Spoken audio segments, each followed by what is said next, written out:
This car is beautiful, the SL55 AMG. It's crazy. It's tuned, it's dialed in, it's cold, right? You know what I mean? The wheel setup is crazy.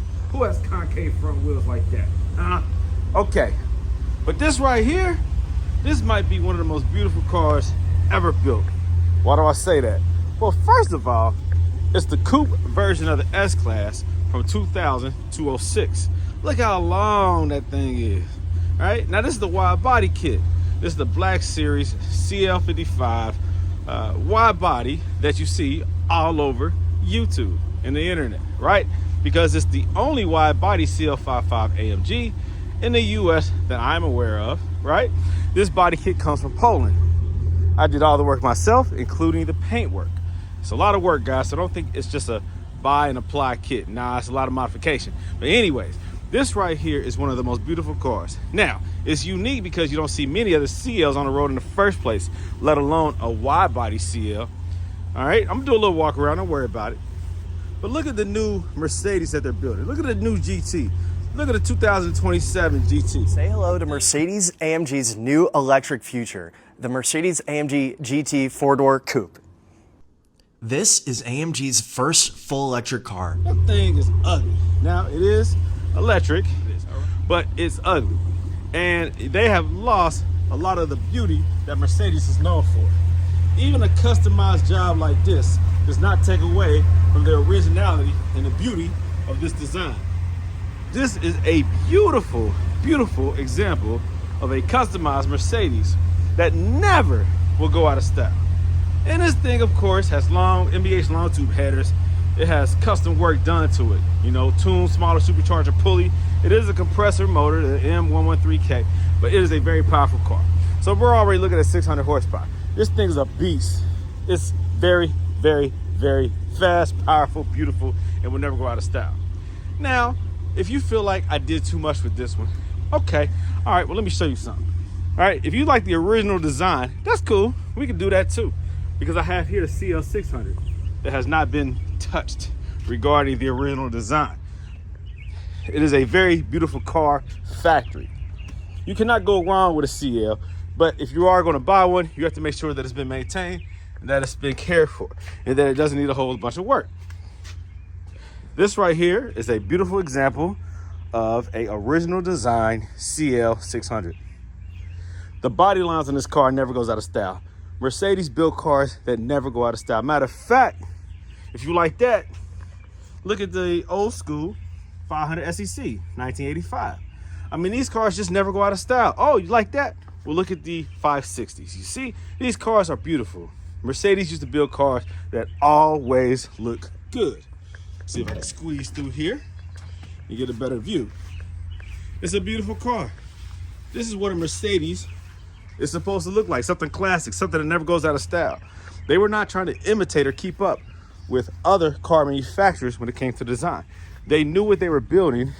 It was purpose built, and it was built to last. Cars nowadays are not built to last, and they cost way more.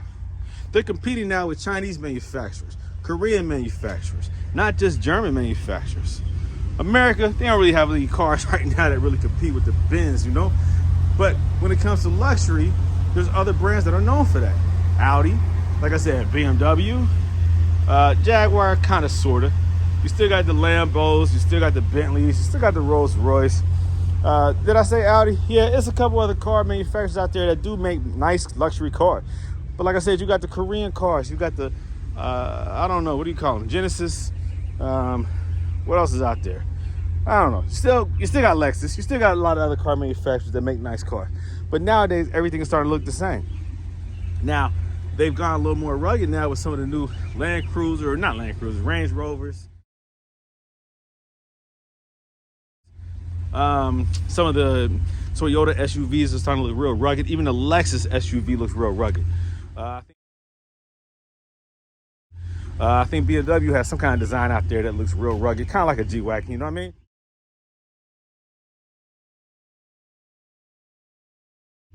But when it comes to these cars, they suck. A lot of these cars out here just look the same, and they're trying to keep up with the same technology.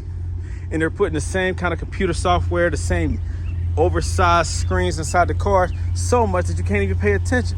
How is it that in some states you're not allowed to play with your cell phone, text message, whatever, touch your cell phone screen, but you could touch a big old 10, 12, 15-inch screen sitting in the middle of your dash? You don't even know where you're going because you are distracted trying to find the navigation on the screen. You're trying to figure out how to adjust the volume, the climate control, seat adjustment. Everything is integrated into that software on that daggone screen in the middle of your car's dash or in the instrument, the center console. It gets very confusing. It gets crazy. I rented a big old brand new 2026 Yukon Denali to go out of town with, and I got so frustrated and irritated because I was trying to change the climate, I think, or adjust something. I was trying to change something while driving on a highway and just about crashed. I'd have my wife figure it out. It was pissing me off. You see what I'm saying? So there's a lot of nice cars out here, but you have to be careful, man, because they are trying to change the way that you, what you expect from these vehicles. They're getting rid of what worked, right? Buttons, regular dials, regular switches, things that allow you to keep your eyes on the road but still make the adjustments that you need. And unfortunately, all that stuff now is overpriced. It ain't nothing but a big old iPad or Android tablet with a bunch of car software that functions and operates everything in the car. So it's cheaper to make. It's just a bunch of programming involved now versus installing actual wired, hardware. Now everything is software. And so it comes with a premium price, and it comes with, I guess, less user-friendly technology. It's cool looking. It looks great, especially at night when everything's lit up. It looks cool. But listen, sometimes old is gold, and going back to the original designs of things surpasses the newer, latest, and greatest. All right? You can get these cars for cheap. I always have haters that say you can get all these cars for $5,000. Man, listen, get out of here. Get the freak out of here. You're not getting anything in this driveway for $5,000 that's in good shape and as reliable as what you see, especially the cars that are unique. This is not just a standard S550. Yeah, you can find those for $2,000 out there, but not this one, because this one has all the features that a Maybach has in an S550 form. And this one right here, of course, is a wide body. This thing is worth probably $30,000, $40,000 because of all the custom work that was done to it and the low miles. The G-Wagon, you already know what that is. That's a G55 compressor. You already know what those are worth, right? Those are staying where they are. They've already bottomed out in value, and now they're staying where they are, if not going up, because of how reliable those are versus the newer AMGs. The SL55 speaks for itself. You're not finding the SL55 for dirt cheap anymore. You can find an SL500 for dirt cheap, but not a 55. And this one has low miles. It only has like 80-some thousand miles on it. And it's been customized. And this thing is faster than most cars on the road. The GL550s, you're starting to see these go for a decent price if they have low miles, because these are more reliable than the next body style GL550, because the twin turbo V8s suck, especially the early years. They're not reliable. It's just what it is. This naturally aspirated V8 is more reliable. So oftentimes Mercedes brags about the horsepower and the torque and things of that nature, but the reliability factor they're not going to talk about. You're seeing the next body style go cheaper, less than this body style, because of the failure of that engine. If the engine is no good, who cares about how modern the technology is on the inside or the exterior? All right, just keep track of that. All right, the CL600, they don't make the twin turbo V12 like they used to. They only offer that in like the Maybach. So these right here are becoming collectors if they have low miles. This has low miles. So that's a good thing. The 500 SECs have gone up in value, right? So you already know, this is a Euro spec. They got the 560 up there. Check the prices. They go anywhere between, in good shape, 15,000 all the way up to 40+ thousand, all right? And then that's the S55. Now that one needs some work. That is my project. Yes, you can get this for about $6,000, $7,000 right now because it needs a lot of work.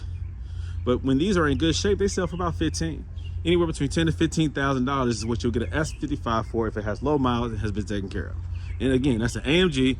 That right there is a unique car. Yes, it is a W220 platform, but the AMGs offer more features and they're powerful.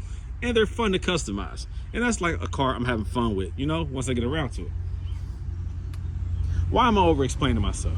Well, because there's too many people out there who are just ignorant, who just don't know. And so I like to educate. You know, a lot of my video content might show you how to do something, but it also educates you and lets you know that you should not believe everything that you hear, and you should do your research. There's no excuse to be ignorant because there's so much free information out there. If you don't know, you can ask ChatGPT. A lot of people ask me, but daggone it, you can Google a lot of these answers, but people are lazy. Anyways, and there goes another GL550 and another GL550. I like these. I don't care for the 450s. Why? Because they're not reliable as the 550s. The 550, they put heavier components in the construction of it when it comes to such as for handling, right? Because it's a more powerful V8. So they went a little bit more heavy duty with the design. The engine is more reliable, all right? And I think the 550, matter of fact, I know the 550 looks better. It has better body panels and more better updated or upgraded headlights, and the front grille is bigger, and there's just better features in the 550. They are more reliable. The 450s, you have to be careful of those time and chain tensioners. So again, this here is a beautiful car, and I just want to re-emphasize that you don't have to buy the newest, latest, and greatest just to have a nice car. If you're going to buy an old Mercedes, know how to buy one, know what to buy, know what to avoid. There's certain gears of this one that you need to avoid because of the 7-speed transmission. These right here, I would not personally buy a 2000 through a 02. I would buy 03 and up. They have updated, better modules, updated, better headlights, less problems. Early models of most Mercedes are not the best years to buy, especially when they change the design. Don't buy the first couple years. Do not buy the first couple years. I think that applies to everything I see here. The early years of all of these cars, the first body style change, avoid those. Wait a couple years. Mercedes realizes where they messed up and they update things and they get things right. Even with the, like I said, the twin turbo V8. What is that, an M278, I guess? The first couple years sucked. 2012, they introduced it into a lot of their cars. Then they started finally getting it right, maybe like 16 plus, 15, 16-ish, something like that. So you have to know what years to buy. So be careful when you're buying these cars. Don't be impressed because they're new. If you have a lot of money, do whatever you want to do. But for those who have a lot of money, who know how to save money and keep money, they buy smart. You can chase the latest and greatest, but you're gonna run into a lot of issues doing that. And you're gonna have a lot of regret. You're gonna be wasting a lot of money, all right? So depend on how you get down. It depends on what you expect from these cars. You know, some people don't really care about that. They just want to be able to pull up in what's new to impress others. Cool.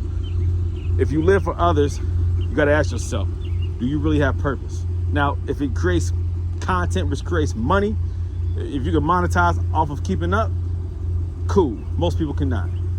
So don't allow that pressure to put you in debt and to make you make poor financial decisions. Be smart about the debt that you decide to have, all right? You can't really live in this world without having some type of debt. I mean, maybe you can, but it's not really an enjoyable life. You do have to go into debt, but be smart how you go into debt. And sometimes paying out outright is not considered debt because you don't owe anybody, but you are coming out of pocket. So be careful how you spend your money. And you will always be indebted to somebody because you have to pay somebody to maintain or to keep what you have, whether it be insurance, whether it be regular monthly, expenses such as, I don't know, electricity, water bill, whatever the case being, right? You got to pay somebody to maintain and keep what you have. It's just what it is. Taxes, you know what I mean? You got to pay property taxes. And in some states, you got to pay automotive taxes and crap like that. It's crazy. But the point is this. Spend your money wisely. Do your research. Find out what it is that you're interested in, and do not jump into something without knowing why you're jumping into it, and also making sure that you're making the right choice, because life is too short to keep making dumb decisions. Money is hard to get. I don't care if you got a whole lot of it. It's still hard to get, right? And so when you lose it, you got to get that money back. And the money that you do have, you got to grow. And so if you continue to waste money, then you are more in the deficit than you are in the surplus. And you have to work twice as hard to get that money back sometimes. All right? Easy come, easy go, right? So be smart, man. Make your money grow for you. Be smart what kind of vehicles you buy. Do your research, know what you're getting into, know why you're buying it, make the best decision. Life is too short, all right? Life is too short to keep recovering. All right, that's whatever.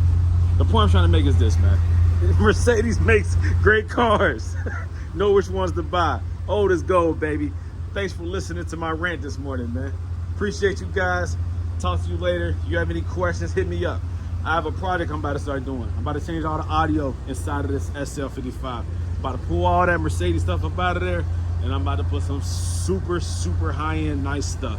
So watch my YouTube videos. Go to my channel, go to my Autoworks, and you will see this project, and I think you'll be happy, because I know I'm gonna be very happy with the results. So if you have any questions, hit me up.